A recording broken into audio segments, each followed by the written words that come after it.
Welcome back for a new 20, as I'm calling this sub-series, 20 criminally underrated games.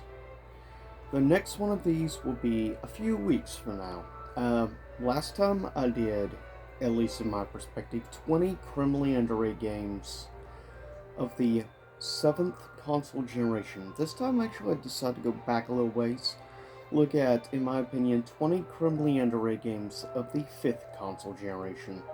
Next time, be looking at the 6th generation, which in my opinion is the best video game generation of all time. As usual, my assistant Cthulhu. So with that said, coming in first, the first of the 20 underrated games in my opinion, is a game I think not only is underrated, but in my opinion is overhated. Why so many people? Yes, some of the controls aren't necessarily great. I'll be the first to admit this. But nevertheless, admittedly, I have like a bit of nostalgia for Glover. It's definitely not one of the greatest 3D platformers of even the PS1 era, but still, I think the game is actually fun for what it is. And yeah, at times it can be frustrating, but if you grew up in that era of early 3D platformers, you kind of know what you're getting into at the time. And nevertheless, also, I like the charmingness of the design of the character and how you move and stuff, and that made it feel refreshing and different from many other 3D platformers of this time period. Glover is very distinctive. Now, keep in mind, when a lot of people talk about like the completionist bash on the game, he chose the inferior version of the game, the N64 version. PS1 version is by far way better overall. But with that said, first I think Glover deserves a little more love than it actually gets. It's unfortunate. You can still get the game relatively affordable. Next up at 19. And in case you can't see, at 19 is Star Wars Episode 1 Pod Racing. I'm sure back in the day, it probably had a hardcore, relatively decent following, but nevertheless, I think in recent years, it is amazing that a lot of people have overlooked this game, and in my opinion, at least in my personal opinion, it's in, I think, probably the top 3 most fun racing games I've ever played. Like, I hold it up there with like games like Hydro Thunder. And more people need to play, honestly, Episode 1 Pod Racing. It's a lot of fun, and arguably probably the best game to come out of Star Wars Episode 1 The Phantom Menace, though I still like Episode 1 The Phantom Menace game for PS1/Dreamcast. But still, if you want a good, really fast-paced racing game, give the game a shot. And, I mean, you can get it remastered on pretty much almost every current gen platform, so that's a good opportunity as well. But for me, I do find this game a criminally underrated racing game, specifically from the 5th generation. Next up, we have really the first, one of the very few 3D beat 'em ups. There wasn't a lot of games like that at the time. But with that said, Fighting Force is a game I arguably have a lot of nostalgia for, and the fact that my longest time friend, we would back in the day play local co-op with the game. It's a lot of fun to play with a friend. That's where I think Fighting Force actually excels, is in two-player co-op. It's a lot of fun. I mean, it's fun on its own, but two-player co-op, it's awesome playing a game with a friend from time to time. And yeah, it's not necessarily one of the greatest beat 'em ups, but I think for the time period, it actually surprisingly played relatively well, given we're talking early PS1 era here. There wasn't a huge amount of actually 3D beat 'em ups, believe it or not. Even to this day, there you'll find more 2D style beat 'em ups even now, with games like Streets of Rage 4, as well as the more recent Battletoads game, which I don't recommend playing. But with that said, I think Flying Force is a lot of fun and enjoyment. Has it aged the Gris? No, definitely not. But if you grew up or you're looking for a relatively affordable game to try out and play on your PS1, I recommend checking out Fighting Force. For me, it is a criminally underrated game, and I think more people should honestly give the game a shot. Next up, I definitely consider criminally underrated, though it does have a bigger following than its sequel, which I do find also very underrated, Perfect Dark Zero. But for me, Perfect Dark is arguably one of the, if not maybe the best, or at least second best, first person shooter of the N64 era. I mean, basically, it plays the same, and technically, originally, it was going to be a sequel to a GoldenEye game, which, in many people's opinions, is the greatest FPS game on the N64. I would say, definitely in like split screen, local multiplayer mode, it is probably the best. Though I would argue also and hold up there pretty highly, uh, Turok 2 Seeds of Evil local multiplayer was a lot of fun, and I liked it a bit more because of bare variety of actual weapons. But for me, overall, I would say at the end of the day, in my opinion, Perfect Dark is the best first person shooter on the N64 and a great game in general. If you have a chance to get Rare Replay on the Xbox One or on PC, do yourself a favor and get it, and you can play Perfect Dark and Zero. And I definitely think it's more than worth it because, in my opinion, Perfect Dark deserves a lot more love than it gets. It's a great sci-fi shooter that you can tell is heavily influenced by very much like cyberpunk type movies of the 80s and early 90s, and I think that's great personally, and which is one of the reasons years back I went out of my way to get one complete in box. For me, this is a game that will always hold a special place. I think there's many definitely selected group of people out there, but sadly in the mainstream, not a lot of people have actually ever played this game, and I do highly recommend it. Next up, going back to N64, and that is, in my opinion, one of the more underrated fighting games, and I would personally say I would probably rank this as maybe my personal favorite fighting game, well, excluding wrestling games. I would probably say pretty much my favorite normal fighting game on the N64 arguably goes to Killer Instinct Gold, which is basically a home port of basically KI2. Great game, arguably. I really enjoy it. Admittedly, at the end day, I probably would play a little bit more of KI original on the Super Nintendo, but this game does actually play a decent amount better. Plus, you would have a lot of become established characters. Specifically, of course, the big baddie, obviously, on the cover art of Gargos.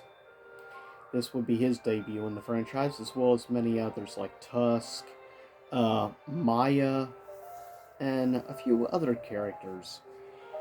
And with that said, definitely, I think at the KI games, it's sad, this one very much always gets overlooked. But I personally highly recommend getting Killer Instinct Gold if you have a chance, or if you don't have Xbox One, or you're a fan of N64. Seriously, check out KI Gold. It is definitely a criminally underrated fighting game by far of this generation. Next up, arguably one of the best platformers, in my opinion, of the 5th generation, which deserves more love than it gets. Nights into Dreams. As anybody knows by now, I am a pretty big Saturn fan. And arguably Nights into Dreams, I would probably rank as my personal favorite platformer of the console, though there's only a few really, I think, solid, really good platformers on the Saturn, but for me, I consider it the best. It is a criminally underrated game. If you've never had the chance to play Nights in the Dreams, do yourself a favor. Pick it up if you can. If you have a Saturn, if you have a Wii, get the remastered version of the game on the Wii, which you can get a decent amount cheaper. But with that said, nevertheless, this is a platformer I highly recommend to any fan, whether you're a Sega fan, whether you're a Sonic fan, given a lot of the same people worked on Sonic, worked on Nights in the Dreams. And in general, this is just a great game, a lot of fun, love the music and everything about it. It is definitely, I consider, a must-play Saturn game. But like I said, if you have a Wii, pick up the Wii version of the game. It's far cheaper overall, and the better choice economically. But seriously, just give this a chance if you like platformers. I definitely highly recommend it. The colors and everything about the game, it's just in general really fun. Next up, a game I'm amazed at how rare it ever gets mentioned by people, and that is Metal Gear Solid VR Missions. I would say not only is it criminally underrated, especially probably the most underrated game with the name Metal Gear Solid on it. Yeah, it was more of like a bunch of mini games and stuff like to test weapons out within time limits, or puzzles, or like stealth and many other things. But that's what I like about VR missions, is its uniqueness. And it's amazing they've never made another VR missions game. This was the only one they would do, which is why to this day it is arguably one of my favorite PS1 games of all time. I've mentioned this in the past in underrated PS1 games, but in my opinion, it definitely deserves to be on this list of criminally underrated games of this generation, of the fifth. VR Missions, if you've never played it, you get a chance to get the Metal Gear Solid like Legacy Collection. Get it because it actually includes this. If not, pick it up. You can get it very affordable since a lot of people aren't interested in it. And seriously, give it a shot. There's tons, like a couple hundred missions in the game. It can definitely, it's a great game to play if you're, like, on occasion just want to play a few short, like, levels or missions and stuff. This is a good game rather than playing the super long normal story of the regular Metal Gear Solid games. But for me, it is a game that deserves far more love and attention than it gets, unfortunately. And it is definitely one of, I think, the most fun games I've ever played, made by Konami. Next up of criminally earned stuff, I have the Japanese version of the game, but it is probably one of the most fun 3D fighting games ever. Made by the same people, of course, that were involved in the creation of Virtual Fighter. That being Fighting Vipers. Now, if you're a pretty big fan of Sega, I'm sure you need no introduction to Fighting Vipers. But if not, it's just a really fun 3D fighter that plays pretty much the same as Virtual Fighter. For obvious reasons, you have a ton of Virtual Fighter characters and many other Sega characters in the game. It is definitely a kind of crazy mashup game, but it's a game that I really highly recommend to fans of 3D fighting games in general, or Virtual Fighter fans. I think you will appreciate this game quite a bit. It is unfortunate that Fighting Vipers isn't known by more people, because I can honestly say that is a game that you can have a blast playing with a couple of other people around. And it definitely deserves more love than it gets. Same thing goes for the next game, PacMan World. As I've already mentioned in the past, for me, I think the PacMan World series is one of the most criminally underrated series of 3D games. I'm sure a lot of people have never played PacMan World. Probably don't realize there was a full open, like, 3D platformer series revolving around the Pac-Man legacy, which of course would be done by, obviously, the original creators, Namco. Pac-Man World was originally done as a special to celebrate the 20th anniversary at the time of Pac-Man. Originally, obviously, for many years known in the classic arcades, and an all-time classic at that. Though I will still argue, in my opinion, Miss Pac-Man is superior, at least of the original arcade game series. But for me, PacMan World is a game that I highly recommend to anyone, whether you're a 3D platformer fan, you're a Namco fan, or heck, if you're a Pac-Man fan. Really, in general, this is a game that deserves more love and attention than it gets. And if you get ever a chance to play it, do yourself a favor, check it out. As well as there's like a major Pac-Man collection that's supposed to be coming out, and it's supposed to be including like PacMan World games. So that's awesome in my opinion. But with that said, next up is a game I think needs no introduction, at least to long-time Capcom fans. Of course, that is Cyberbots, Full Metal Madness, which many years ago I did a playthrough of the game. This was the game, the origins for the character Jin, in of course the Marvel vs. Capcom series. This would be his debut.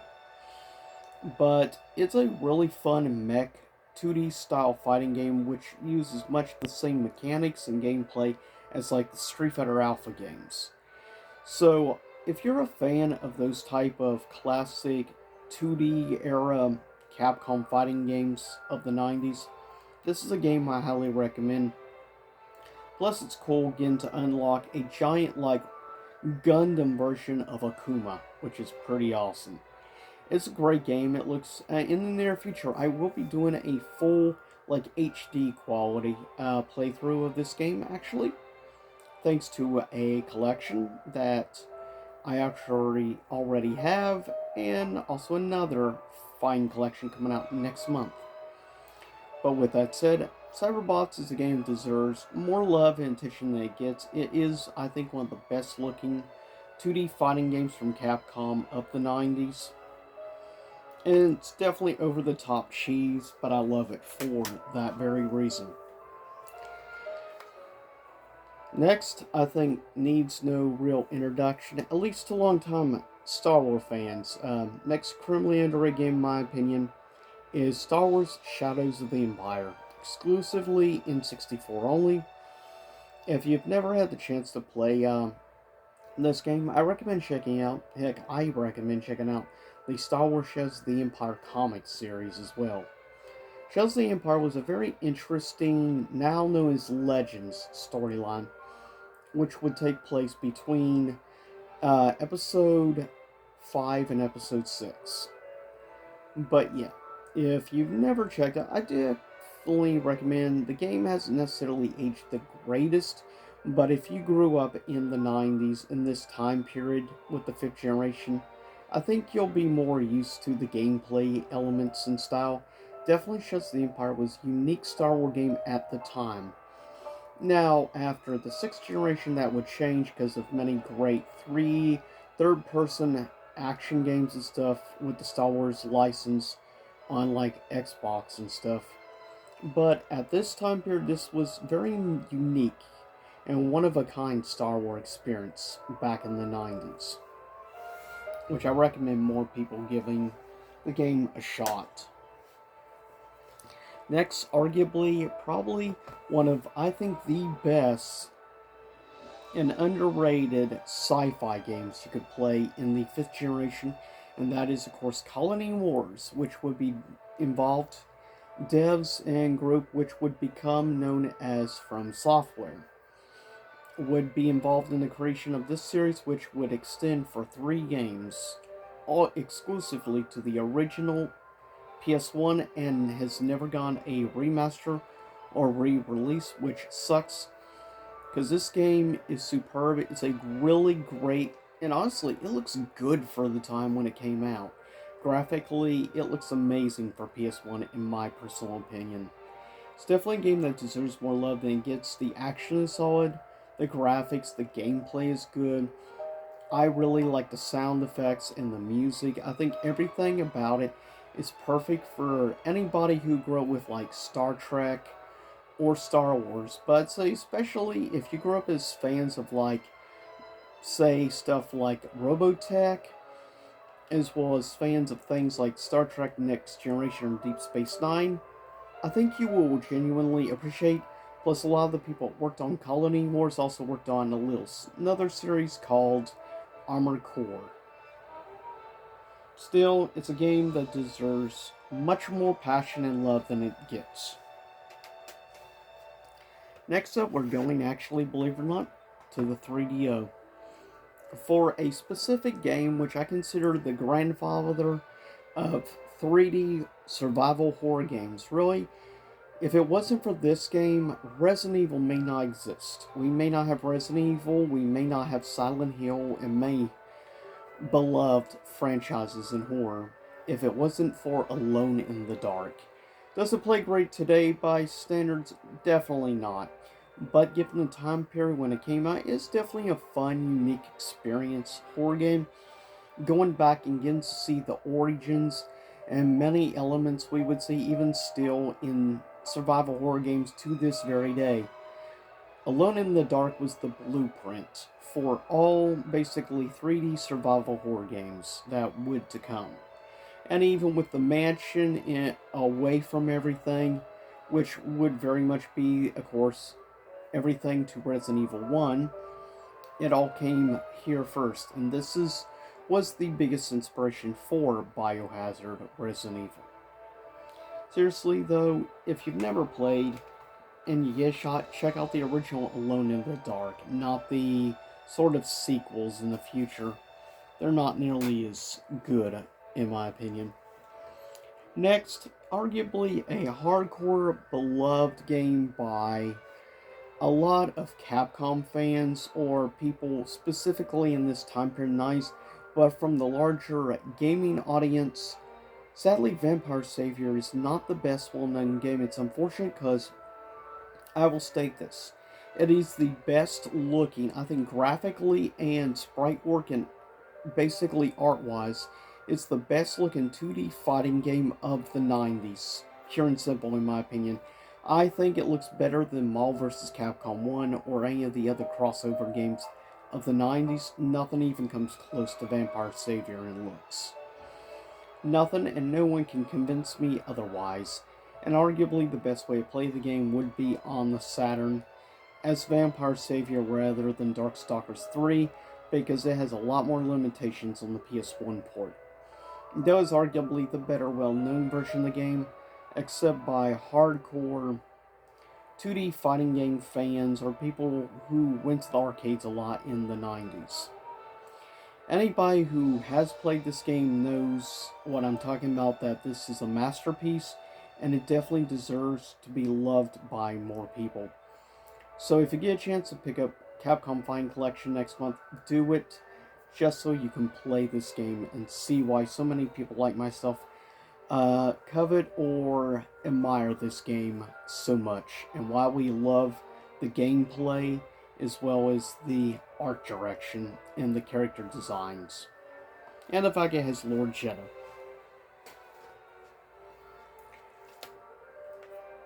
Next, we have a game which I think more people should play that have never played, and that is basically, it's sort of a reskin. Basically used a lot of elements from the original Resident Evil, but would replace some elements and change it.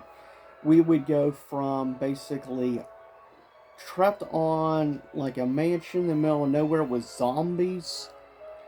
We would be trapped instead in another location, but with dinosaurs.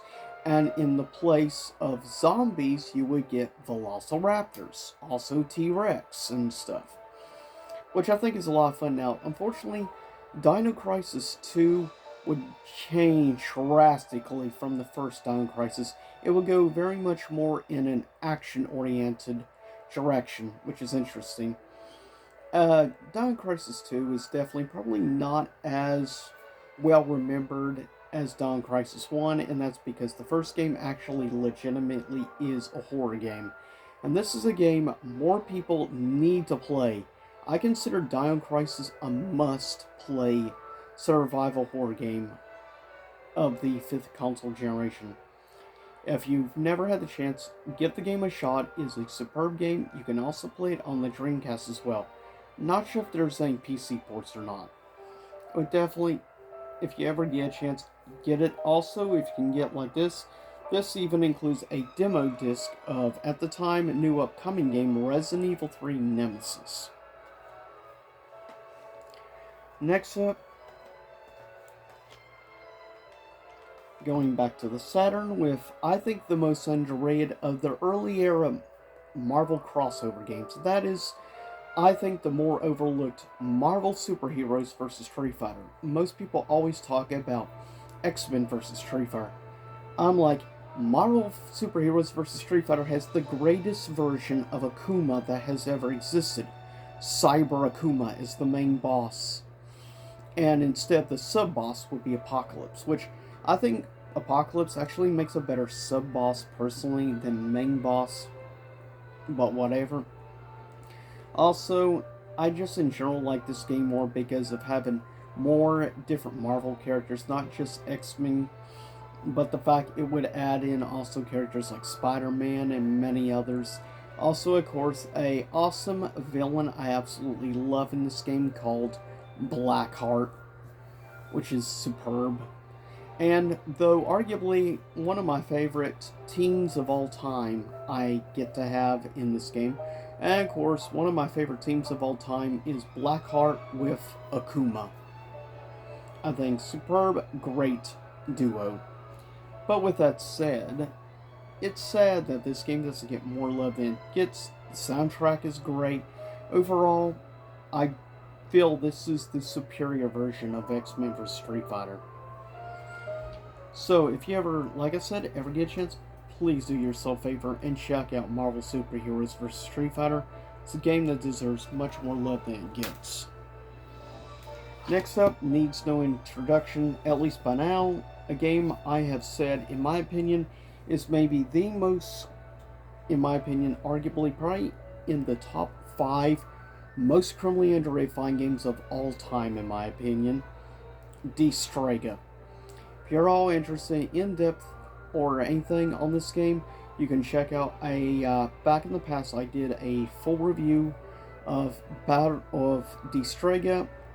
Straga was arguably, I would say, the first fighting game that I know of actually had a full story mode, which would last around like 2.5 hours or so, which is quite impressive. Yeah, the voice acting is pretty bad dialogue, and some of the voice recording sounds like it was recorded with a tin can, but yeah, for me, it's a certain charm for me personally. But with that said, I'll try to wrap this up a little bit shorter. Still, get a chance, play Straga. Third to last, a superb, criminally underrated masterpiece of a game that was released, believe it or not, besides PC, actually got a 3DO release, which I'm happy. You can get this on modern consoles today digitally on PSN and stuff. Yes, Out of This World. It is a great story, like cyberpunk type of game that looks amazing for the 90s when it came out. And the fact it was released on the 3DO, I think is awesome, honestly. There was a re-release of this physical through limited run, but that's rather pricey. So, if you do have a 3DO or something, check out Out of This World. It is a game that is actually superb and hold pretty highly. Second to last, Evil Zone. Some of the artists that worked on this game also worked on some well-known animes you may have heard of, like Tenchi. But with that said, Evil Zone has a crazy over-the-top style of like episodic style with the story mode and stuff, and it really feels like a crazy over-the-top 90s mech anime or something you're watching with a crazy narration and everything. But that's what makes this a hidden gem, a criminally underrated fighting game that more people need to play. If you're curious to see like full HD quality, check out a playthrough that not too long ago Maximilian Dude did of this game. It is bonkers and crazy over top, but that's what I love about it. Last but not least, if you have the opportunity to play, though good luck, because it's not exactly an easy to come by game by any means, and of course that is Panzer Dragoon Saga. And in my opinion, this game needs more well known than it actually is. So, with that said, I definitely recommend at least checking it. If you're at all curious about the story, you can do a playthrough, or not playthrough, check out a playthrough. I know like 2 YouTubers have done, as well as if you're interested in the future, sometime me to actually do a review of the game, more than happy to. But Panzer Dragoon Saga is very much one of those very much hard to track down games. Well, the Japanese version is easy to get hold of and affordable, but yeah, if you want to play either the PAL or American version of the game, good luck, unless you can look out at a thrift store, or unless you can find like maybe a possible playable version on PC, though I'm not sure how easy that would be to do because back many years ago they lost the source code to this game, which is why there's never been a re-release. But since Panzer Dragoon 1 got remade and Panzer Dragoon 2 remake is in the works, if these sell very well instead of the second game, there may be enough incentive to actually get this game remade. Which would be awesome because if you're curious at all how much this game is trending for on eBay, well, it's over $1,000, and I'm not even joking. So, with that said, that is a list of, in my opinion, 20 criminally underrated games of the 5th console generation. About 2 weeks from now, I will be doing a 20 criminally underrated games of course, the 7th, of the 6th generation. And then sometime in the future, I plan on putting together a 20 list of 20 criminally underrated handheld games, which will include all generations and stuff. And eventually do one for the 8th generation. But with that said, I'll see y'all next time. Same YouTube time, same YouTube channel. Stay safe out there, everyone. Because everything just keeps getting more crazy by the day.